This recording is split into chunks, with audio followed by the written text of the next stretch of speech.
he almost turned over. Barry gets into that inside wall, and they're piled up in turn 11. Hard racing, multiple strategies, and a couple teams just a little short on fuel at the end. Sonoma had everything. Truex is out of gas. He's not going to finish.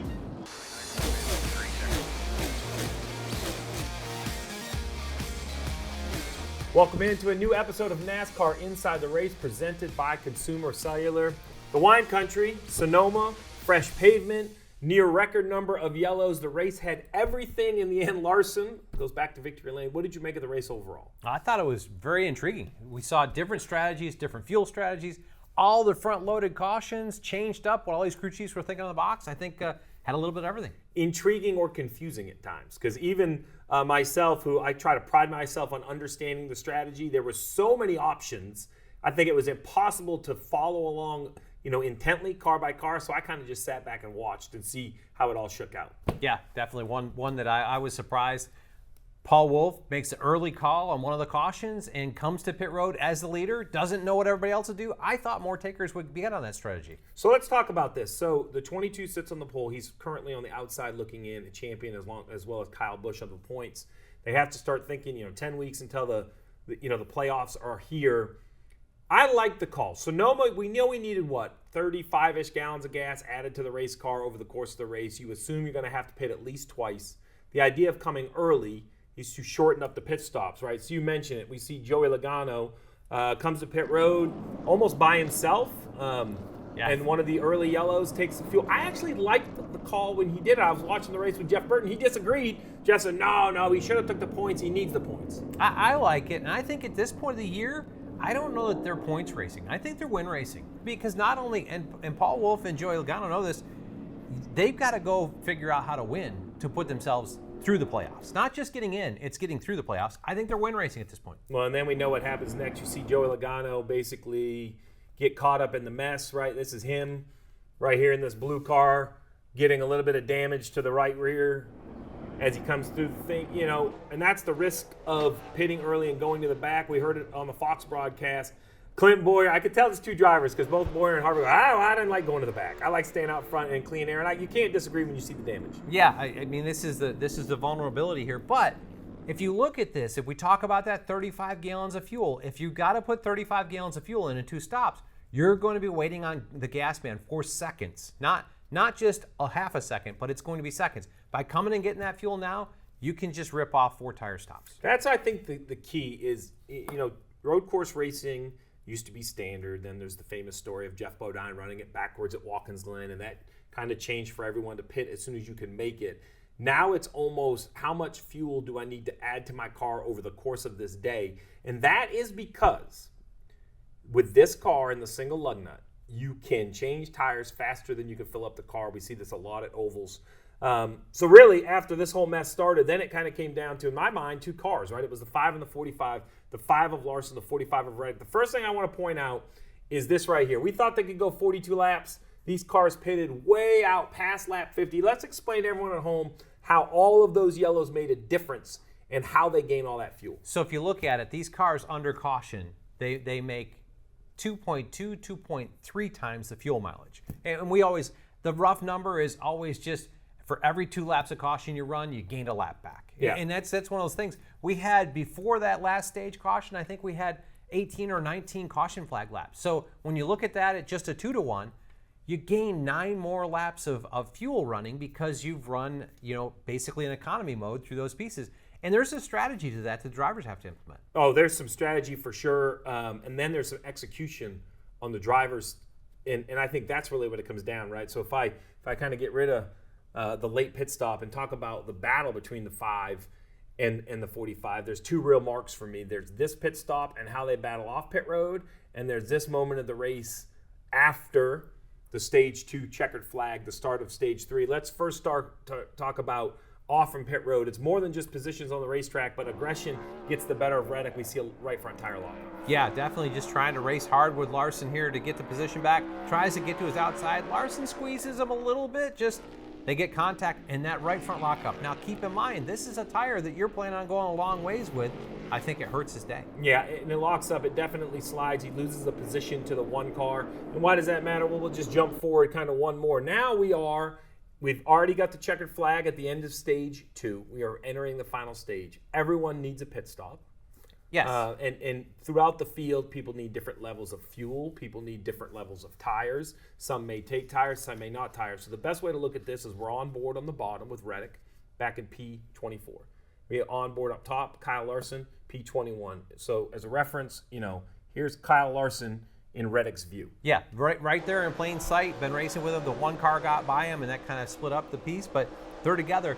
Kyle Larson makes a really incredible drive here, coming forward, just making passes. Tyler Reddick, a lot of choices that I think just stuck in the wrong lane. And I think this is the big one right here. He was only 2 or 3 spots behind the 5 car, and as this runs all the way through, we're going to pause it. Look right here. We have the 5 car up inside the top 20. We have the 45 car all the way back in P26. That's 7 spots, right? And put this in perspective. This orange car that is in the rear view mirror of the 5 car, that's this guy right up here.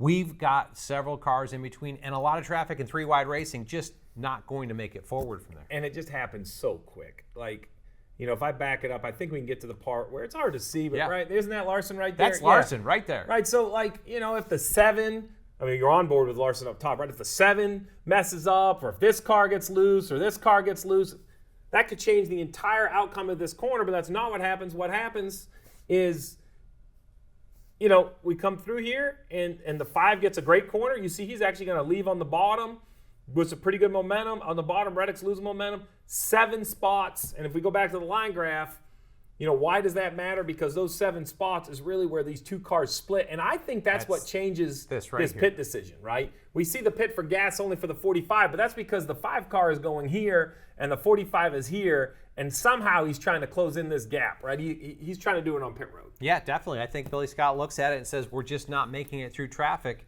We're not able to drive through. I need to manufacture some track position. So the next time they come to pit road, Billy Scott made an aggressive call to do fuel only. And I felt like it was really aggressive knowing that we'd lock that tire up. Yeah, slid that tire. That's the piece, I think, double jeopardy there. Kind of the unraveling of the day for the 45. Well, that's 2 drivers with the same strategy. Here are 2 drivers with very different strategies. We have the blue line of Kyle Larson. We have the red line of the 19 of Truex. Truex has what I call the standard Sonoma strategy. He pits once around stage 1 and once late in stage, kind of early in stage 3. Yeah, the piece that I would say, he got punted off the racetrack here, I think, to start with. But yeah, definitely. Came there at the end of stage 1, put himself in position. That's what we would have thought. I thought the call was going to be, whether you could make enough mileage to end up 2 or 3 laps short of stage 1. Obviously, James took him to stage 1 and kind of traditional going forward. Yeah, and in the end, I'll tell you, I didn't think this was going to matter. I think that's basically 10-lap fresher tires on the 5 car all week long. Even in qualifying, we saw the second run on tires go faster, the third run on tires go faster. I don't have a lot of experience on repaves at road courses. We've seen it at Watkins Glen, where tires didn't really matter up there either. Right. So we didn't know what tires would be worth at Sonoma. But I'm going to give Kyle Larson credit and give the 5 car credit that maybe it was a little faster, but the fresher tires had to help at the end of the race as Larson's making some of these passes. Yeah, I think their car's pretty fast too, because when everybody else had new tires on and he didn't, he was still faster than they were. Yeah. I think Cliff did a really good job of bringing a really fast race car, but that advantage, and if you looked at it, there was lap time degradation that happened, and we saw that with the 17 who went long on those tires, and the 19. I think the 5 was in a much better position to get. Barely made a misstep. Really, this was the only one. He kind of let McDowell get back by him. I thought that might cost him, maybe heat up the tires, but in the end, Larson gets right back by McDowell. I thought his interview was interesting. When asked about the strategy and this, he almost was like, I don't know, whatever. I didn't know if those guys had to pit or not pit, and I came off pit road, and Cliff told me to go run him down and pass him. It must be relaxed. He drives a race car. Cliff calls the race. So my question is, could you do that? Do you have enough faith in someone else to not even ask any questions? Like, literally, he's out there driving, and I really don't think he's even wondering in the back of his mind. He's just doing what he's told. I think he's focused on doing his part best, and that's what's great about this pairing is I think both of them do their part well, and don't worry about the others. And it's just it's interesting to see somebody this dominant disconnected from the strategy side, just being the driver. Well, we see the final pass for first was over the 19 of Martin Truex, who had a good run going of their own. It got away from them late. They ran out of gas on the final lap of the race. We're going to break down exactly how that happened next. Hey guys, I'm Corey LaJoy, driver of the number 7 car, joined my buddy Ryan Flores. Every week we stack some pennies. Talk about NASCAR Cup Series right out of my windshield. Plus, we'll give out the dogs of the week for the best pit crews and pit crew guys from the weekend. We'll break down all the money stops, all the woes, get into some technical issues, and we'll also answer all of your hashtag Penny for Your Thoughts questions. And we have a ton of guests. Sometimes SVG pops by. We got Raja. We have all sorts of guys. You never know who's going to pop in the Nonsense Garage, but make sure you tune in. SiriusXM on Tuesdays, YouTube on Wednesdays, wherever you find your podcast on Wednesdays as well. Come stack pennies with us. Sonoma, the strategy heading into the race, the big conversation was how much fuel you needed to have on board. If you start with 20 gallons, you needed to put about 35 gallons into the car. Now we had, 25 laps of yellow, which changed everything. Now that's reduced the amount of fuel you needed to about 30, 31 gallons. I think the team that on pit road did it the best, surprisingly, has to be Ross Chastain, 5th place finisher. 11.3, 10.6, that's it. Yes. 21.9 seconds spent in his pit box. That is a remarkable effort by the one team. Yeah, definitely. And we've got to give kudos to the gas guy because this is all about getting fuel into the car. And as you look at it, and we'll look forward to this, he got himself plugged in. Really great exchanges here. We've picked on some other guys about it. Can back, can forward, good plug in. 2.2 seconds. And that it happened so quick. Let's give him credit. I want to see this thing again, right? So he's in there. He knows he has to go back and get that. I'm going to play it real time to give him full credit. Slow motion takes away how well this happens. Look at this. And there's two pieces. Guy behind the wall catches that can because it's coming fired at him. But the exchange there and a good clean plug coming back. 2.2 seconds on an exchange at a racetrack. Pretty good exchange. And he knows coming down pit road, it's all on him. Tire changes have a little extra time. When he's done, remember, he has to get the fuel in the car. You have to do it all on your own. Here's the second pit stop. Really just as good. First can's in. Everything's looking good. Gets in a really great athletic position. Watch this exchange. You mentioned pit crew member behind the wall, 2.3 seconds from can to can. Look at this exchange here. These are the things that when you talk about practice, it's more than just practicing pit stops. You have one crew member catching it, but watch how the crew member in the black does a nice job of almost extending and giving the gas man a location for both hands. Keep in mind that this can full of gas is just under 100 pounds, probably 97 pounds. So there is where I would drop it. Where the guy in the black let go of that. When the black fire suit handed it to me, this is when it would hit the asphalt. Yeah, but that's the piece is that you've got to get it over the wall so that gas man can have momentum coming back to the car. Nice little step there and a clean plug. Really so clean good. Plug. And as they play it forward, I like this. The car goes down. Ross does a nice job. Doesn't move. You know, the driver's been trained to go on the jack, go on the jack, go on the jack. He just sits there. He waits, and it doesn't take long. Gas man. There you go. Gets the can out, and off he goes. For sure, the most efficient pit work, I have to give to the one of Ross Chastain. Yeah, I felt like as I looked at all the pit times, this one stood out to me. Typically, you saw 13-something in somebody's day because they were waiting on fuel. Just really clean exchanges. Race winner, 5 of Kyle Larson. Let's go back to the conversation. Total gas in the car again. Remember, with all the yellows, we need 32 gallons. So what does this matter? Let's remember, you can't fill it up more than you have room for. The 5 ran so long in his first stop, all the way to lap 52. Mm-hmm. We're going to say he was basically out of gas. For simple conversation, we'll say he needs 20 gallons. And they did have one of those 13-second stops to make sure that they were full at that point. But when you look from lap 52 to the end of the race, I need probably 28 gallons of fuel to get from 52 to the end of the race. Well, if I load it up with 20, I don't need but 9 or 10.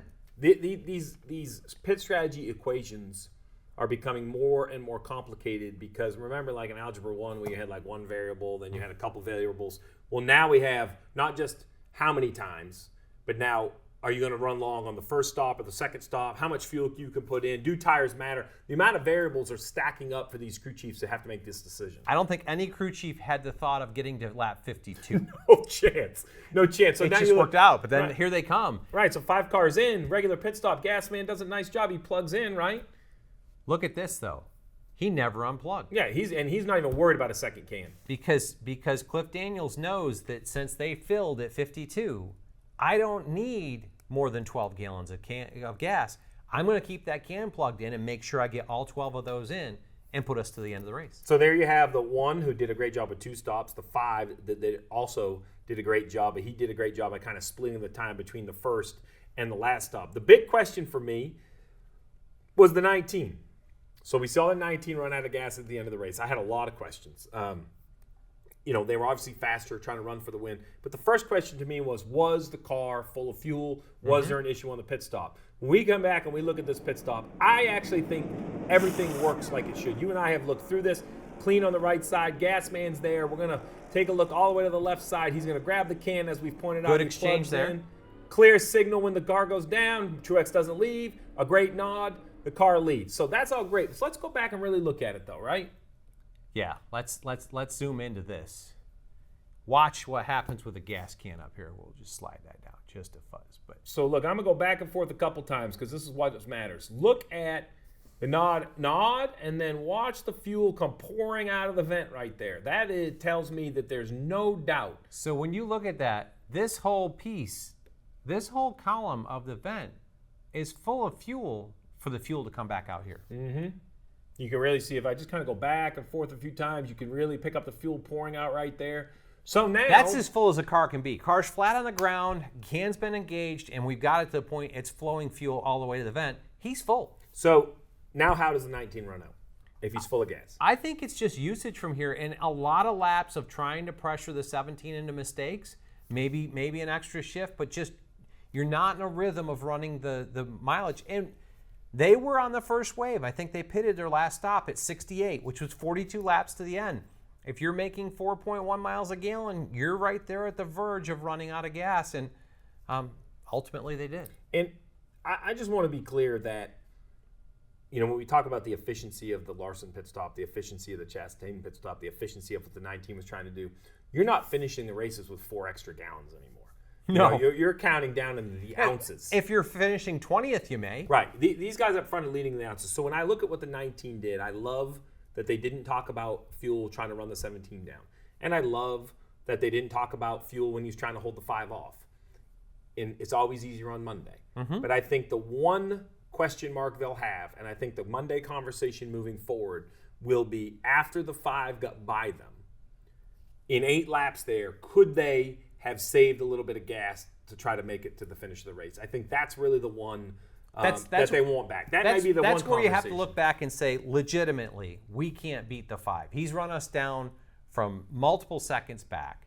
He's faster than we are. And he'd need to make a big mistake for multiple laps. Like, if he makes a mistake, we get back by him, he's going to pass by us. He's done it already. So that's the piece I feel like they could have gone into fuel conservation mode. And even here, when it was kind of running out of gas at the top of the hill, push the clutch in. Well, that's the other thing I was going to say is that, listen, Truex is so fast. He's won so many races, and he's a champion. But you can always remind the veteran of how you would do it differently. And this is the point that, look, they're out of gas. Truex has nothing to do with that. He's just driving the race car. But turn 11, you have to slow down so much to go through turn 11. Could he have saved 5 or 10 spots if he would have clutched it as soon as it sputtered down the hill, coasted it to 11, and maybe just got a little bit of acceleration? Yep. I don't know. I think he could have. But just like James Small has to look in the mirror with the race team and say, what information could we have given Martin? I think Martin could say, man, I could have done this a little better in the future. Now, the beauty for this race team is they're fast, but things are going the right way for the 19. Yeah, they're in a good position. They're still I think, triple digits above the cut line, working forward.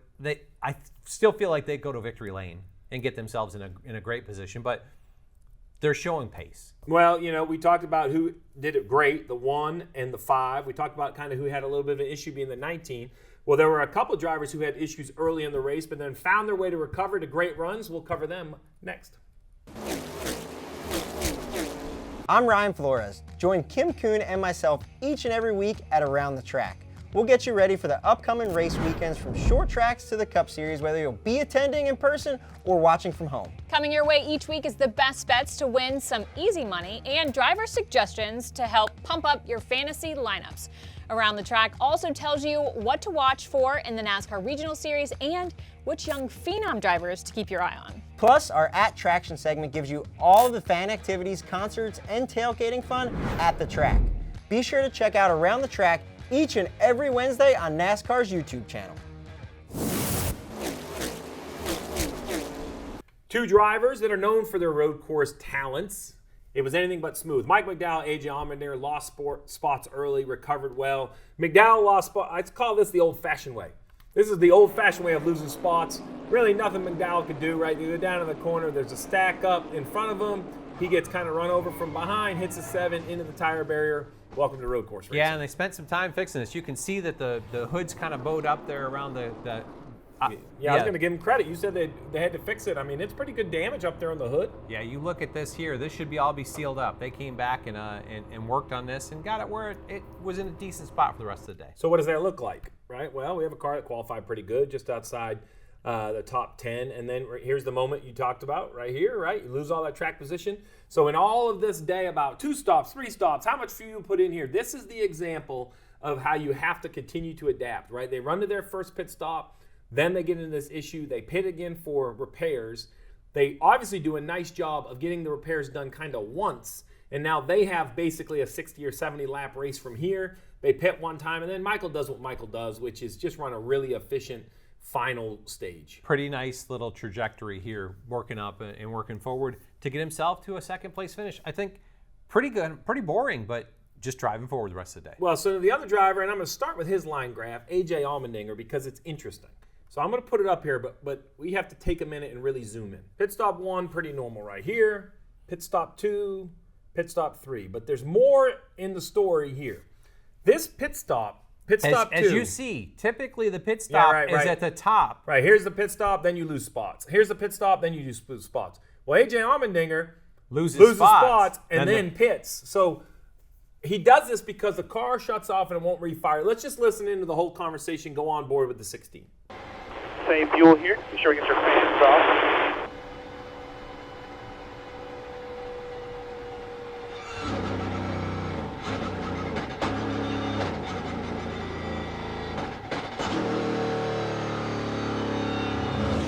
Won't refire. Cycle the power off. Cycle the power off. Let it sit for 5 seconds and then flip it back on.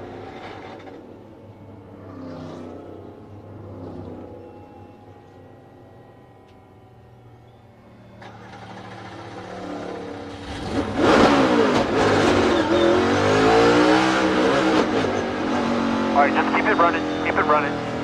We're good on fuel. Keep it running here.